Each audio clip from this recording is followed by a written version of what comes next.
Assalamualaikum warahmatullahi wabarakatuh.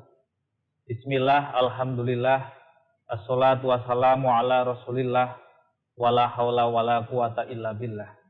Asyhadu alla ilaha illallah wahdahu la syarikalah, wa asyhadu anna muhammadan abduhu wa rasuluh. Allahumma sholli ala Muhammad wa ala ali Muhammad. Amma ba'd. Sahabat Menara Ramadan yang dirahmati oleh Allah Subhanahu wa taala. Alhamdulillah, puji syukur senantiasa kita panjatkan kehadirat Allah Subhanahu wa taala yang telah memberikan rahmat dan hidayahnya kepada kita sehingga kita senantiasa diberikan kesehatan, bisa bertemu kembali dengan bulan yang mulia ini. Artinya Allah Subhanahu wa taala masih memberikan kesempatan kepada kita untuk senantiasa memperbaiki diri dan meningkatkan ketakwaan kita. Shalawat serta salam semoga tetap tercurah kepada suri tauladan kita, Rasulullah Muhammad SAW, keluarga, sahabat, serta para pengikutnya. Tidak lupa senantiasa kita doakan kepada saudara-saudara kita yang saat ini sedang ditimpa musibah, saudara-saudara kita yang sedang dirawat di rumah sakit, saudara-saudara kita yang berada di tempat isolasi.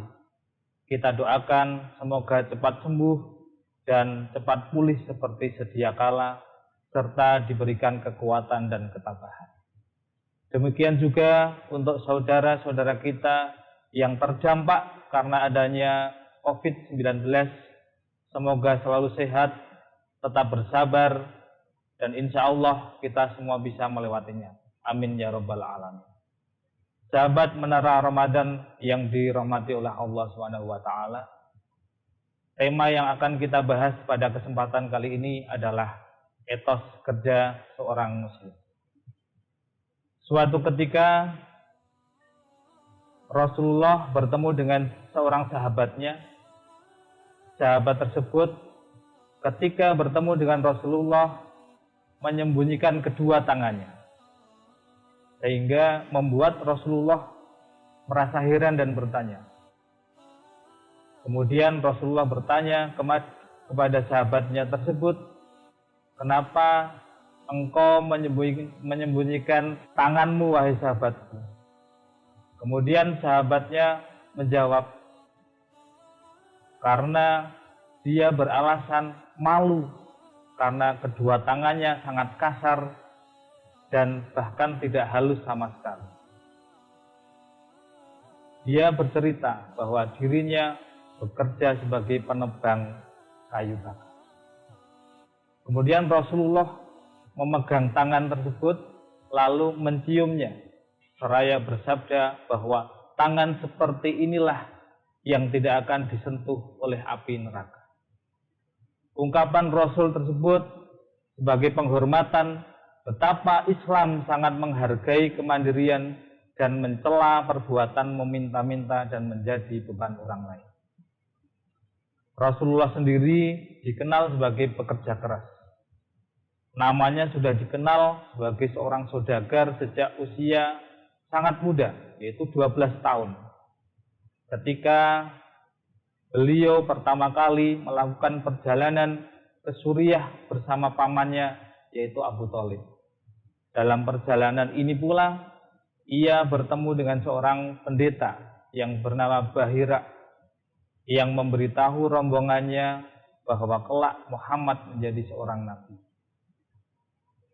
Bicara tentang etos kerja, sangat erat kaitannya dengan niat atau motivasi utama orang tersebut bekerja. Sebelum membahas lebih lanjut tentang etos kerja, sebaiknya seorang muslim harus memahami terlebih dahulu fungsi dan kedudukan bekerja dalam Islam.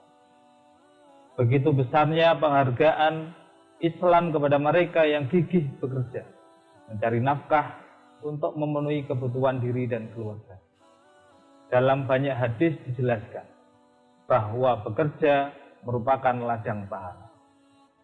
Bahkan Rasulullah juga bersabda, barang siapa yang bersusah payah mencari nafkah untuk keluarganya, maka dia serupa dengan seorang mujahid di jalan Allah Subhanahu wa ta'ala.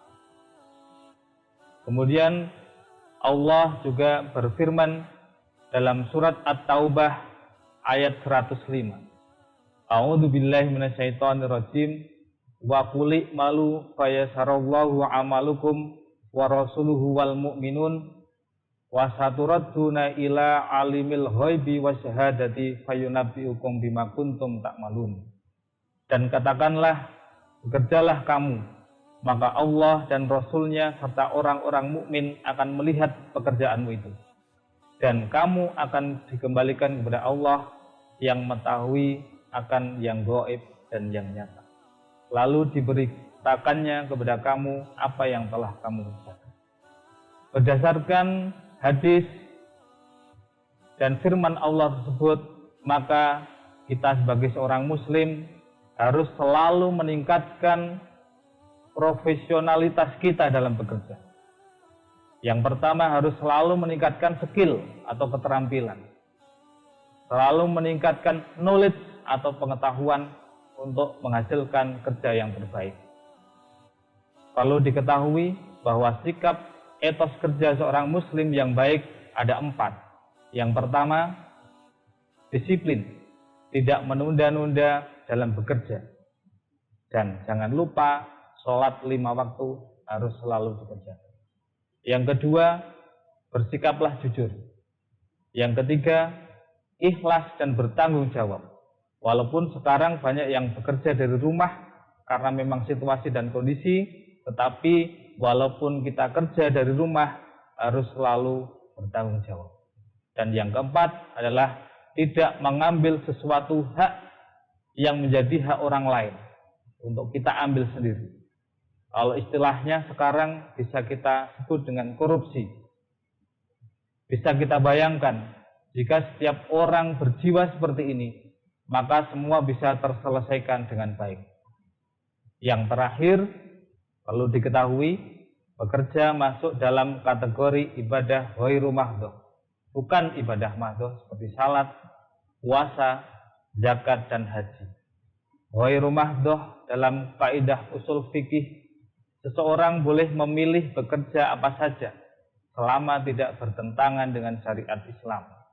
Begitu mulianya bekerja dalam Islam, maka untuk mendapatkan ridho Allah melalui pekerjaan yang dijalankan, seorang muslim harus membangun etos kerja yang tinggi. Motivasi yang dikerjakan tidak hanya sebatas mendapatkan harta atau jabatan, tetapi lebih besar dari itu adalah meraih pahala di sisi Allah Subhanahu wa ta'ala. Karena itu, seorang muslim dituntut untuk bekerja secara profesional. Profesional artinya jika seorang muslim motivasi bekerjanya untuk ibadah, maka dia harus melakukannya dengan sebaik mungkin. Seorang muslim dituntut untuk mengetahui tentang makna kerja itu sendiri. Kalau kita sebagai orang Jawa bisa kita katakan nyambut gawe sing temen. Jika kerja dimaknai dengan hanya sebagai rutinitas saja, maka akan lahir etos kerja yang sangat lemah, atau bahkan etos kerja itu tidak pernah muncul. Bekerja seenaknya saja tanpa mengindahkan peraturan yang ada. Sebaliknya, jika bekerja dipahami sebagai ibadah dalam rangka menggapai ridho Allah, maka insya Allah akan lahir etos kerja yang tinggi. Sahabat Menara Ramadan yang dirahmati oleh Allah Subhanahu wa ta'ala, demikian kajian kita hari ini. Semoga bermanfaat. Yang terakhir, kita tutup dengan pantun. Depan rumah dipasang pagar, pagar dipasang hadap ke selatan. Semoga puasanya lancar, selalu diberikan kesehatan. Sekian, wassalamualaikum warahmatullahi wabarakatuh.